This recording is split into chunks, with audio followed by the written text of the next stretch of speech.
Welcome back. So these questions delve into more complex aspects of lexis and structure, challenging candidates to apply their understanding of grammar rules and sentence structure in nuanced contexts, which is crucial for success in the English language section of the JAMB examination. Are you ready? Identify the sentence with correct subject-verb agreement. A. The group of students is going on a field trip tomorrow. B. The number of accidents are increasing every year. C. Neither of the options are satisfactory. D. Each of the boys have their own bicycle. Option A is correct. The group of students is going on a field trip tomorrow. When you say group, group is a collective noun treated as singular, so it requires the singular verb is going. Question 2. Select the sentence that uses the correct form of the irregular verb. A. Yesterday, she ran to the store to buy groceries. B. He have already begun his research project. C. They have swum in that lake many times before. D. The children drank all the juice they had. Option D is correct. The children drank all the juice they had. Remember, irregular verbs are verbs in which the past tense and past participle forms do not follow the regular pattern of adding "stayed" to the base form to create those forms. Instead, irregular verbs have unique past tense and past participle forms that must be memorized individually. Here are a few examples. So, drank is the past tense form of the irregular verb drink. Question 3. Choose the sentence with the correct use of the hyphen. A. She bought a well-known artist's painting at the auction. B. He is a high-achieving student in his class. C. The once famous author is now living in seclusion. D. The new car is state-of-the-art technology. Option D is correct. The once famous author is now living in seclusion. The hyphen is correctly used to join once and famous to form a compound adjective modifying author. And we say compound adjective is formed when two or more adjectives are joined together to modify the same noun. This question is quite cheap, but you can still get it wrong, so you have to take your time before you answer any questions in the exam hall. Question 4. Identify the sentence that uses the correct form of the modal verb. A. She must have forgotten her keys at home. B. You should to study harder for your exams. C. He might should consider applying for that job. D. We could have finished the project sooner if we had more time. Options A, B, and C contain grammatical errors or non-standard usage of modal verbs, while option D uses the correct form of the modal verb could have in the context provided. So option D is correct. We could have finished the project sooner if we had more time. Could have is the correct form of the modal verb, indicating a possibility or ability in the past. And remember, modal verbs show possibility, intent, ability, or necessity. So common examples of modal verbs include can, should, may, and must. Question 5. Choose the sentence with correct subject-verb agreement and parallel structure. A. To succeed in life requires hard work, dedication, and being honest. B. The actors' performances are often praised for their realism and emotional depth. C. The company are expanding their operations to new markets. D.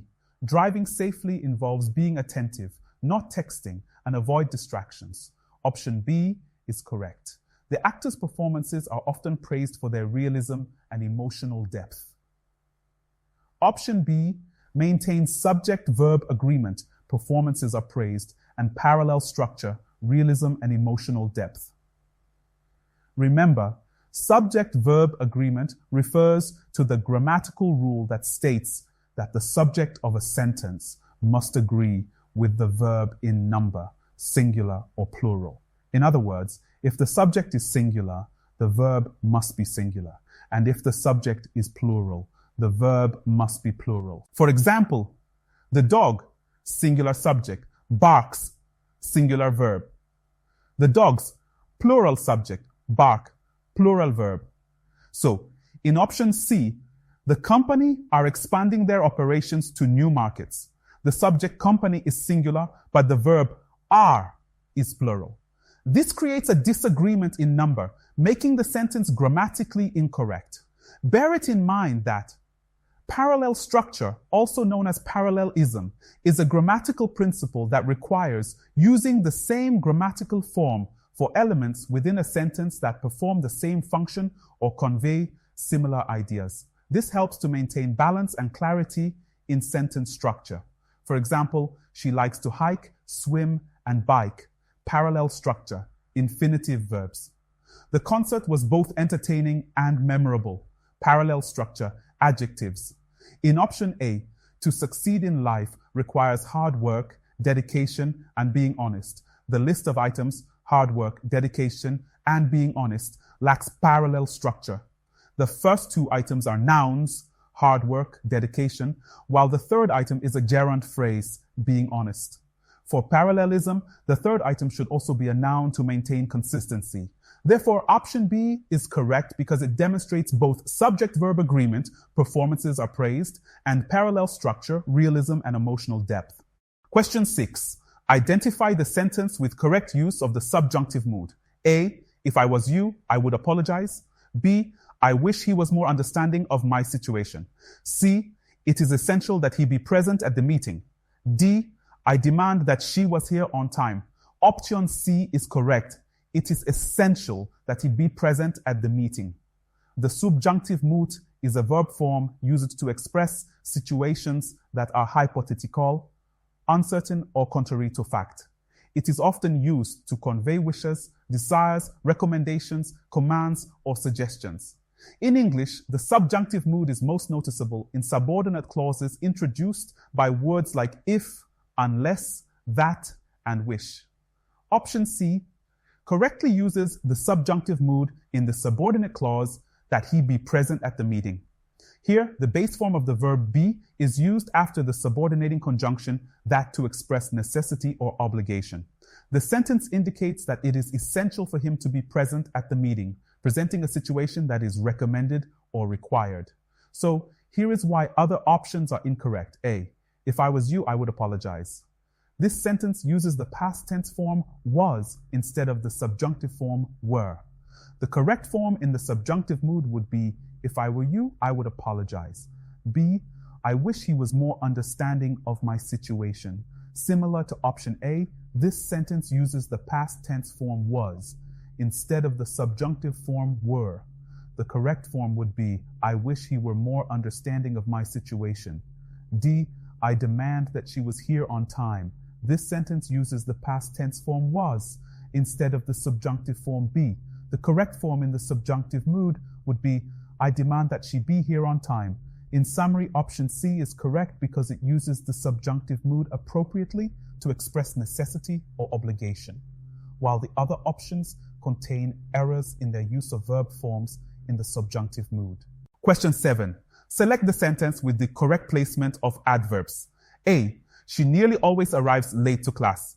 B, he only occasionally goes to the gym. C, quickly he solved the math problem. D, they almost never eat fast food. Option A is correct. She nearly always arrives late to class. Option A correctly places the adverb nearly before the adverb always to modify the frequency of the action. Question 8. Choose the sentence with the correct use of relative pronouns. A, the person whom I spoke to was very helpful.